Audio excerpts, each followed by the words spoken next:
Good morning, Carito. Good morning, Australia. We're doing a great live from Ecuador. Here it's 9 p.m. Ecuador and 10 a.m. in Australia.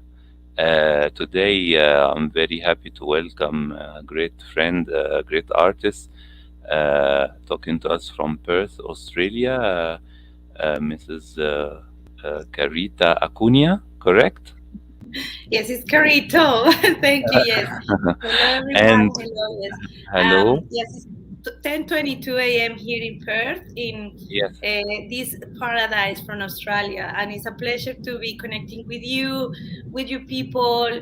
Sherif, thank you so much for inviting me to this thank you. interview. Thank you. Muchas gracias. Carito, we are connected in LinkedIn. We talked a lot of time. I'm very happy you accepted the interview.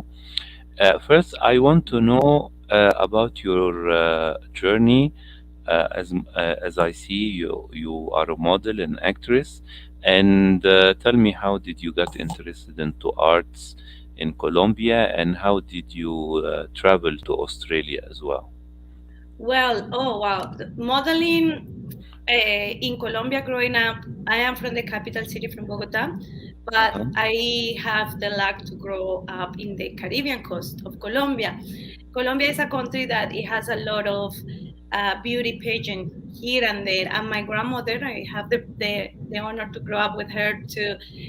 She was always encouraged me to model here. I was model, photogenic model for many, many years. I participate in different beauty pageants in Colombia. Um, and so that was a phase of me when I was younger. Growing up, I finished my high school. I went to Bogota, went returned to the capital. Yeah. I ended up working with an amazing theater company there. So I did a little bit of television there, a little bit modeling, and then and always been a dancer. Always, Mhm. no a professional dancer, but Mhm. a dancer with passion. Uh, Growing up, that was my something that I don't know. It's just, I guess, in me, with this little body of mine, my the music just take over of me. So I discovered that also growing in the Caribbean coast, all the rhythms, all the happiness, all that kind of culture, um, which also injected me with pursue my dancing career. So when I was in Bogota, I was studying theater, which I did some television back there, and I also did theater in different festivals in Bogota, and I ended up being a dancer for a radio company in Bogota, where they bring a lot of artists, and they saw me once dancing, and they invited me to be part of this new team that they were creating for this particular rhythm that is called reggaeton. I'm not sure, maybe your wife is Colombian, so you probably know or have heard a little bit of reggaeton. So I just started the first group in Colombia for reggaeton dancers. It was called Chicas R of Rumba. Rumba Stereo was the the program or the show that we were working. I used to work with, which is a RCN, a Mhm. channel. Yeah, it's the second in the country. So it was an amazing experience. I have the opportunity to work and dance and share concert and stage with massive artists, such Don Omar, Danza Kuduro, if you heard about him. Oh, yes, it was absolutely fantastic. Yes. Um, so that stopped because I became a mom. So I ended up doing a degree in international business, which I loved. I loved that um, a career. So when I was in the middle of the career, I ended up meeting a person, a company here in Australia. I started doing research in South America for them. So the opportunity came for me to come here, but I also fell in love with an Australian. So I came. I checked the country. As I say, I'm a mother. and my daughter, it wasn't his child. So when I came here, I was like looking the possibility to live here. Yes, if it's safe as a mother, you have to put your kids first and see if okay, this is gonna work for them. So it turns out not to be good, but to be fantastic. I couldn't be happier of the decision I made many years ago of moving to Australia with my child. Um, Unfortunately, my relationship with my fiance back then didn't work. He's my best friend now. Still, we are really good friends. As I say, he's not a good friend. He's my best friend. Unbelievable human being. But so we still work together, etc. But coming here in the beginning, I have the opportunity in that career of dancing. I danced for J Balvin. I don't know if you ever heard about him, but he was one of the top artists of reggaeton nowadays. So I was doing a little bit of dancing here, dancing there. I have dancing some salsa, which I love, and I did dance that professionally back in Colombia, and I love salsa too. So coming here because of my passion with music, I did a few video clips as a model for different artists, local artists here. I did a movie.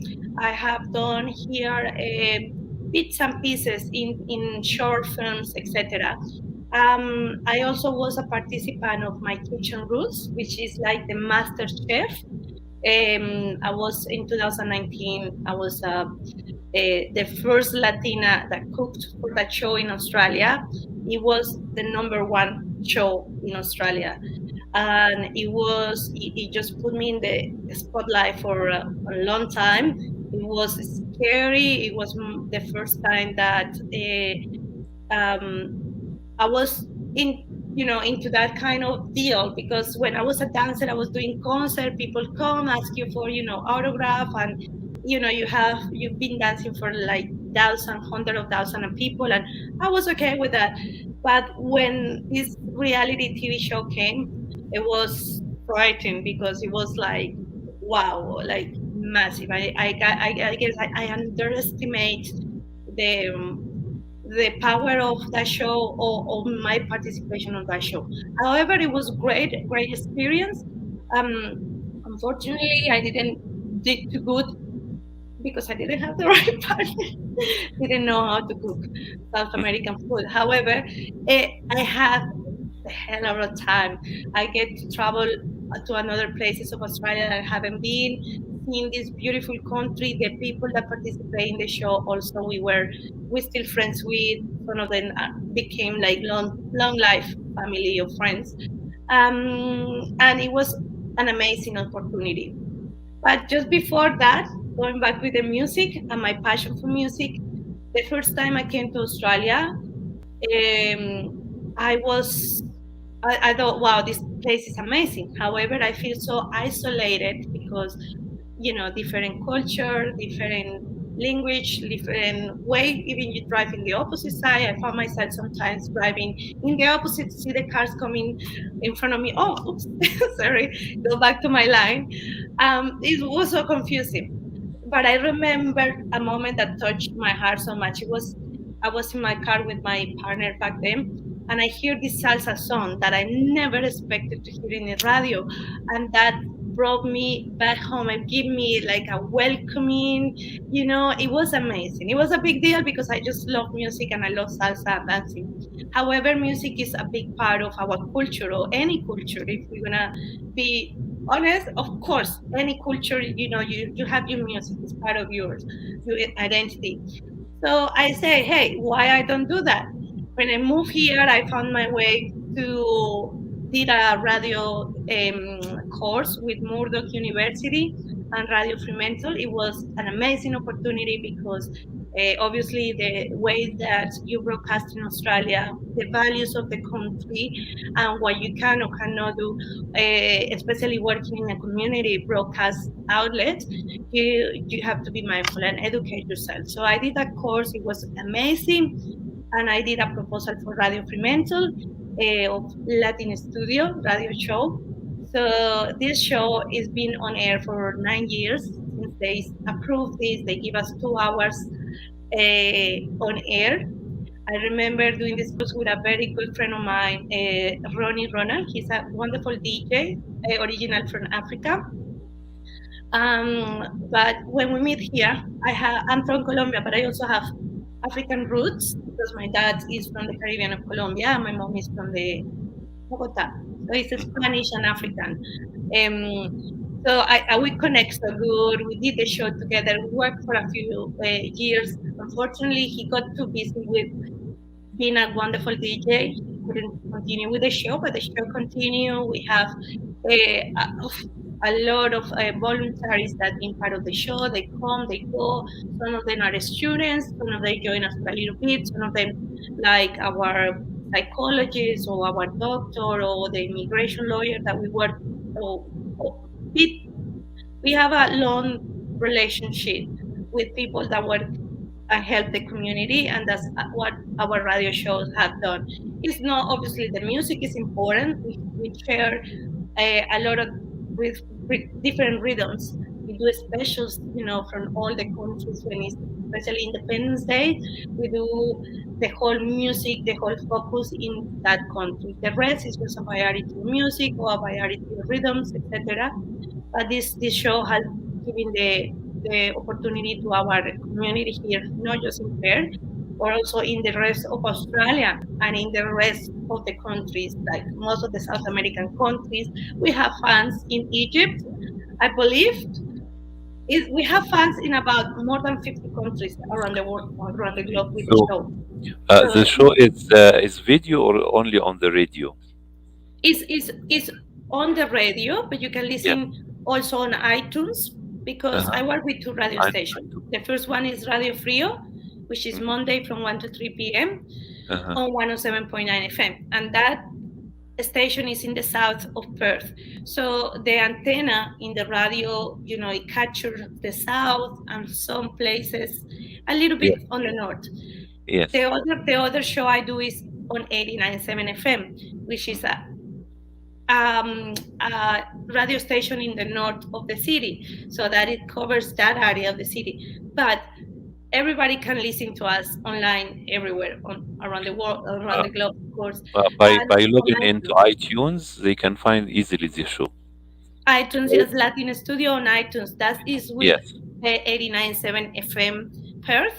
So Yes. yes, we have iTunes for you. So we have topics. We talk about immigration. Of course, it's important, especially with all of this COVID, but also mental health is a big focus of ours because Yes.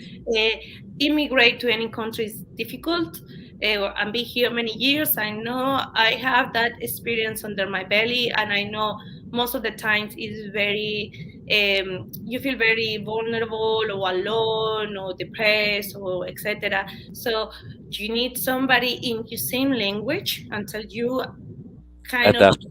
yes, get your own feet in the country. You understand that this is an amazing country, that is, of course, it's natural to feel afraid, but you are not alone, and there is a lot of services that help you to get what you need to get in order to become a fantastic part of our community, and also be happy with yourself, doing career, entertainment, doing anything you want, even for this country is so amazing. Like me as a Colombian, I wish my country did a lot of the things that the government do here for its people.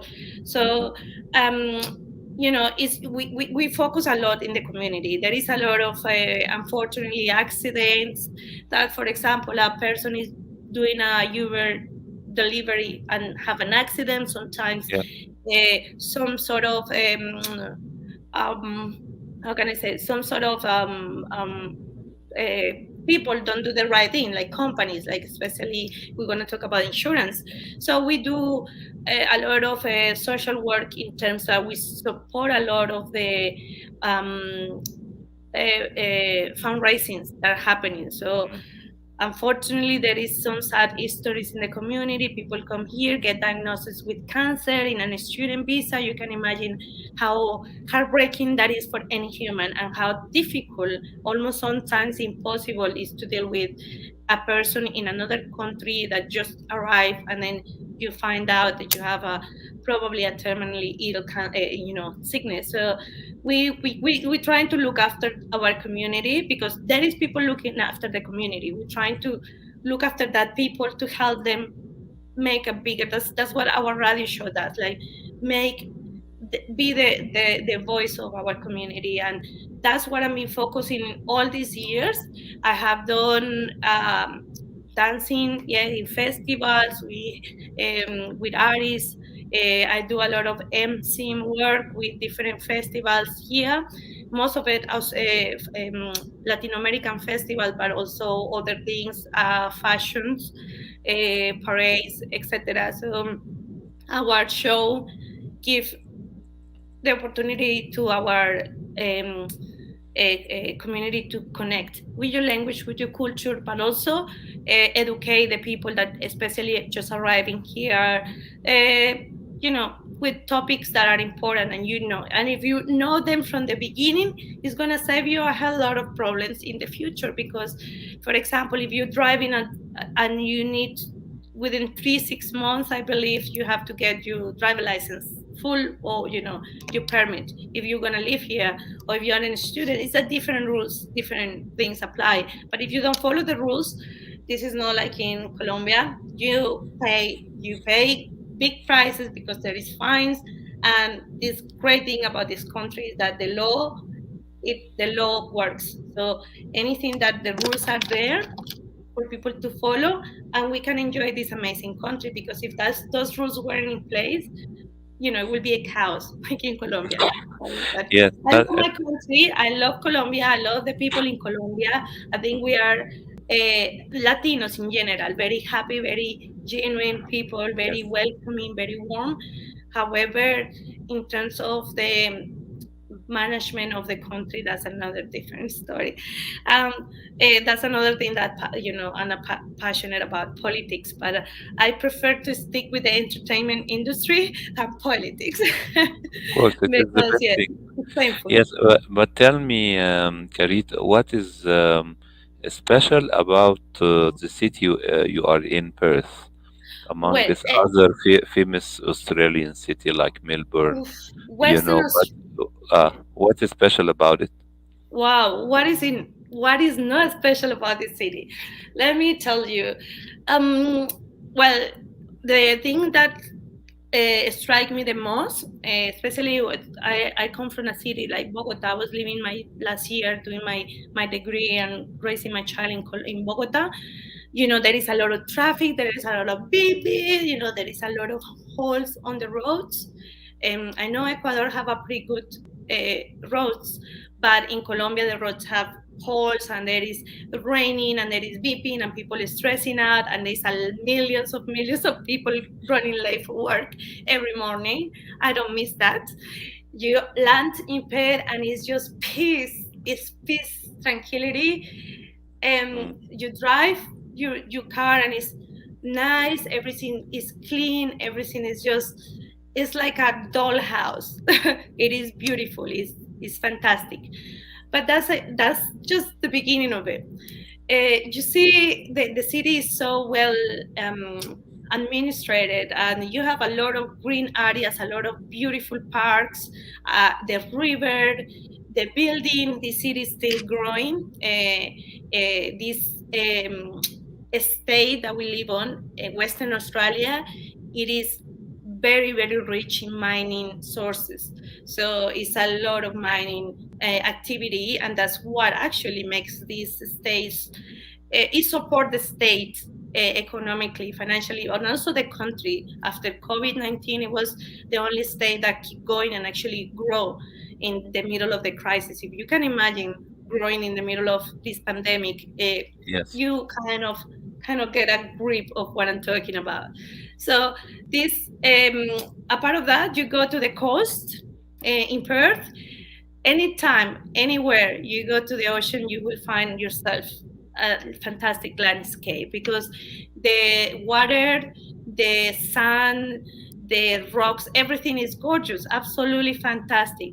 And I thought living in Colombia, traveling even to Argentina, I thought that was the best sunsets in the world.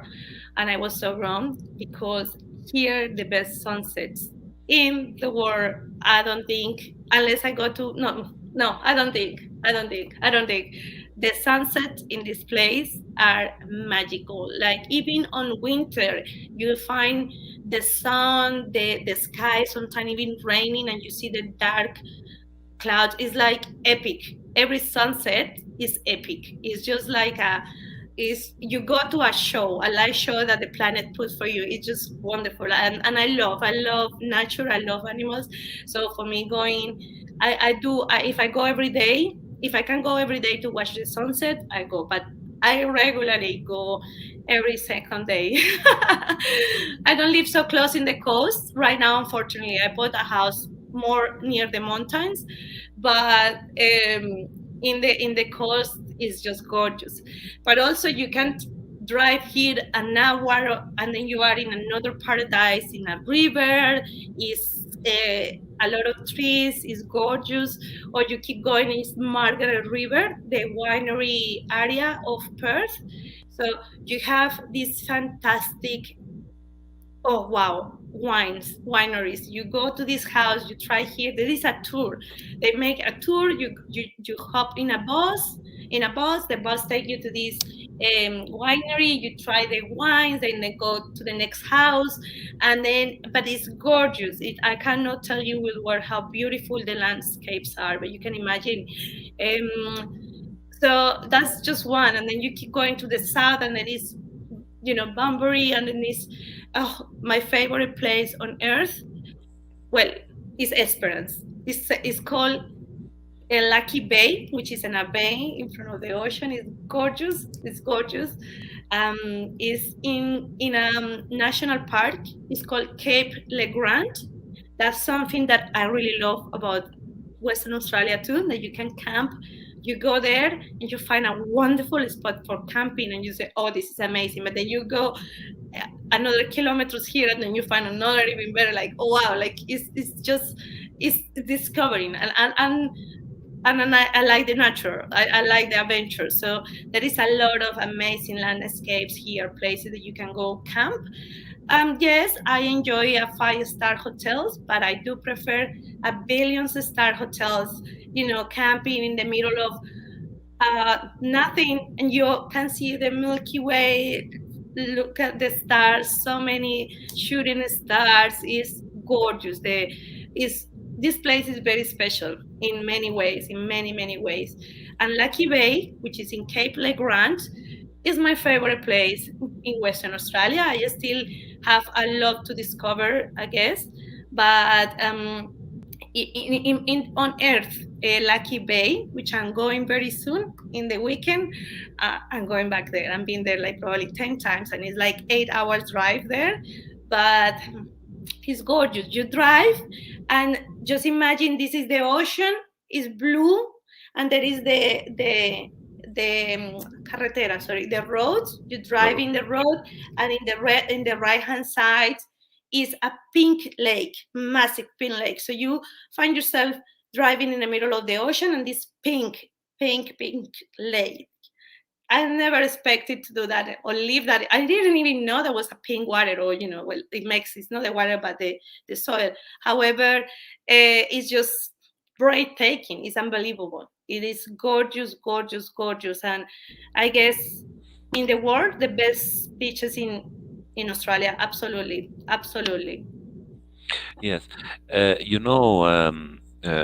During the last 2 years, we were all affected by the COVID and everything in our work, family, and everything. But I want to ask you, did you have any plans or dreams you wanted to realize, and this lockdown prevented you of doing them? And do you have Oh, some dreams in the future as an artist? yes, a lot of things. A lot of things didn't play, especially for my work. I work with the same company I worked from before, and we had so much plans that didn't go, and it cost my company a lot of, um, to not being able to put our product, because I work in business developing, and obviously, um, with the COVID, everything shut, especially the international. logistics, it was impossible to deal with anything. So that was that. I want to go, I want to travel, I want to get out of going to Bali. It's 3 hours going to Bali, three and a half hours going Bali from here, and it's super cheap. It's actually cheaper going to Bali from here than going from here to Sydney. It's cheaper and it's faster and it's closer. But I think what COVID did in myself was very, very difficult in the beginning. I wasn't even paying attention. My friend, one of my best friends from Cucuta, he was like, "Okay, this is serious." I said, "No, that can't be that real. That can't be that real." And then it kind of shocked us all. We live in the most isolated city in the planet. And I think that was lucky for us, because by the time things start getting real, people dying, nobody could hire anymore. Yes, Australia shut the borders, and then it's actually helped us to be so isolated, so a lot of the people couldn't, be here, like infected, etc. We have deaths, nothing compared with the rest of the country or all the world. But I think COVID make us realize how vulnerable we are, how human we are, and how much we need to be conscious about that and be kind to each other. What we saw, what we experienced, it shocked us all. Like it really make us super upset, sad, seeing people dying. The situation. I remember in Italy, especially from this side of the Western society, Italy, where all the people were, dying, and you see people kind, caring, bringing people food to the door, etc. It breaks our hearts. We couldn't do anything to stop that. But my role as a broadcaster, and the team that I have on, we have to do something about it. We have to do something, because obviously this was a situation new for everyone. There was no precedence of a pandemic that we lived on before. Yes, society wasn't ready, but we were here in, I guess, in a position of privilege. Yes, because we were safe. We weren't doing as bad as the rest of the world. It breaks my heart when I talk to my family. I hear people dying. My grandmother also was a victim of COVID. And seeing my friends losing their fathers, their mothers, their loved ones, it was just, very hard. It was difficult. It was hard to deal with. But then we could just sit there and cry with everyone, or just could sit there and make a plan to release a little bit of the pain that was going around the world.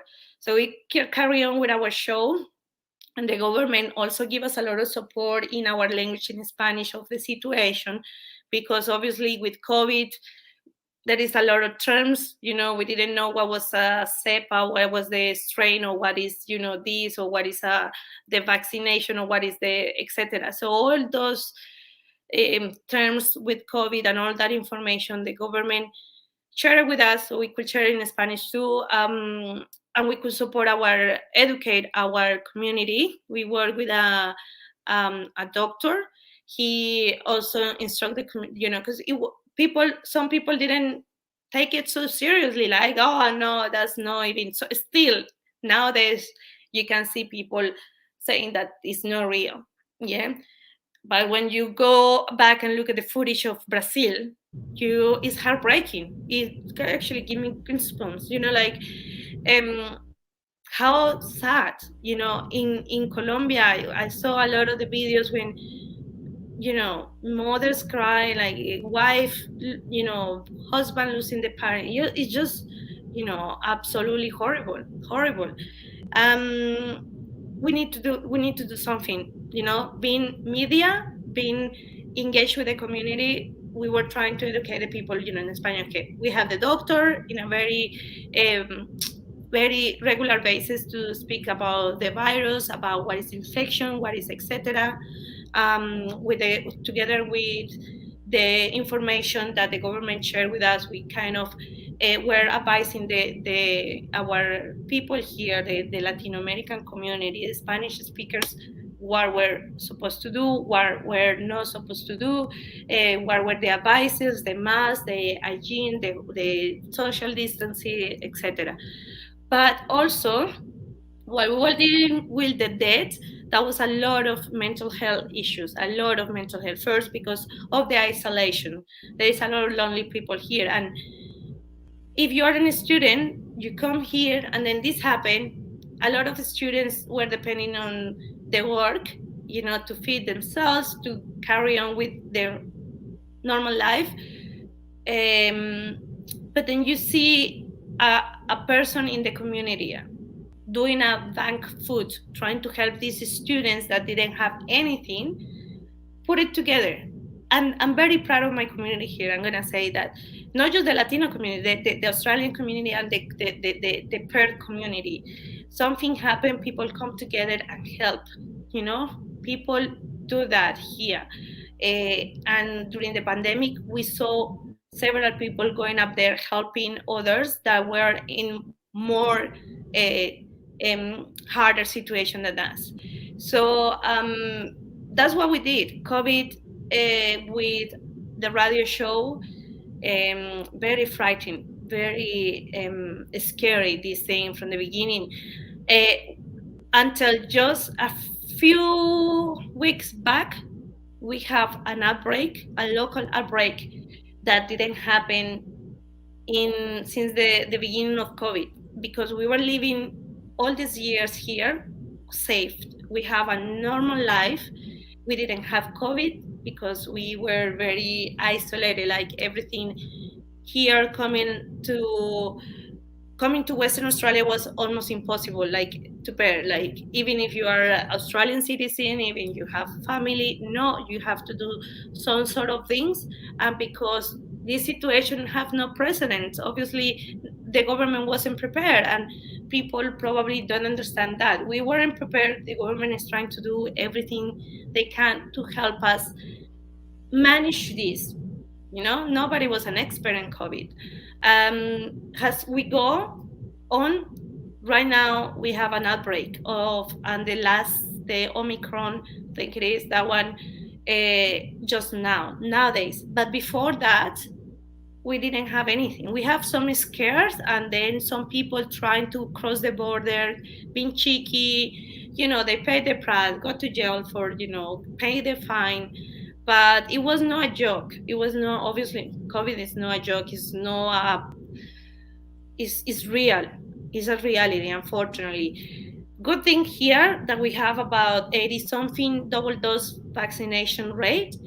So most of the people are protected against COVID. However, still there is a lot of population here that needs to get vaccinated.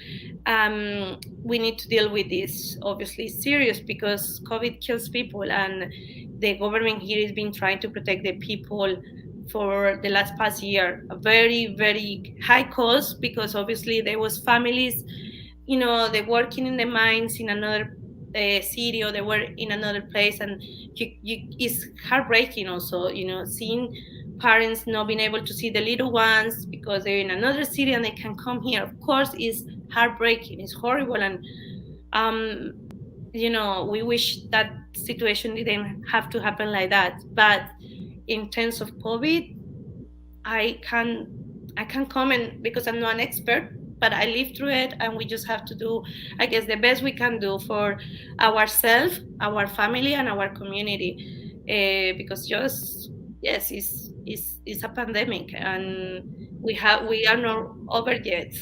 We're getting a little bit more in worldwide freedom, but in Australia it's been very hermetic about who come in, like where you coming from, like etc. But it's nothing you can do. The virus was going to get here, whether we like it or not, sooner or later. It's happening now, but I guess it's a peace of mind a little bit, because the population is 80 plus with the second dose of vaccination, and I know it's more than 90% with the first dose. So yes, we're gonna wait and see what's happening this year. I hope 2022 is the year that we kill this virus and that COVID is no longer scaring us, because yeah, that's what we live on, in a very scary society. Who is gonna get what? When are they gonna die? And we, the world, the whole world, experienced horror these past 2 years of seeing people, we, we know medical treatment dying on the street. That was heartbreaking. That was, I mean, we all know that was horrible. It was a horror movie that we were living the past 2 years. It was horror. And hoping, and I have all the mentality, even with my radio team now, that this year is going to be great. That especially a lot of entertainment, the entertainment industry has been very affected, and we support artists, of course. We support the people that we can work with, even if they're not in Australia, even if they not here. We have a lot of contact with different artists and do interviews, etc. But what we wish this year is that everything for the artists, all the concert, that we can come back to our life as it used to be in 2019, because the last years just it wasn't. So yeah. Yeah. Carito, I want to thank you very, very much for this great interview, and Hmm. wish you all the best in the radio show and your work in as in business as well. And I hope this year is better for all of us. We better health, better work, and Hmm. I look forward to see your new work. As a presenter and as a dancer as well. I hope to see one of your performance live soon. Thank you so much, Sherif, for inviting me. It's been a pleasure to be here with you today and with all your audience. And I hope next time we talk for an interview, we share more wonderful things and we're getting our life back after COVID-19. But yeah, thank you so much, and all the very best for you too, and all the people. We wish you from here, from the most isolated city in the world, the best wishes for you, your loved ones, and this 2022, make it the best we could.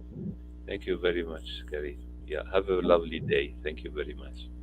Thank you. Bye bye. Bye.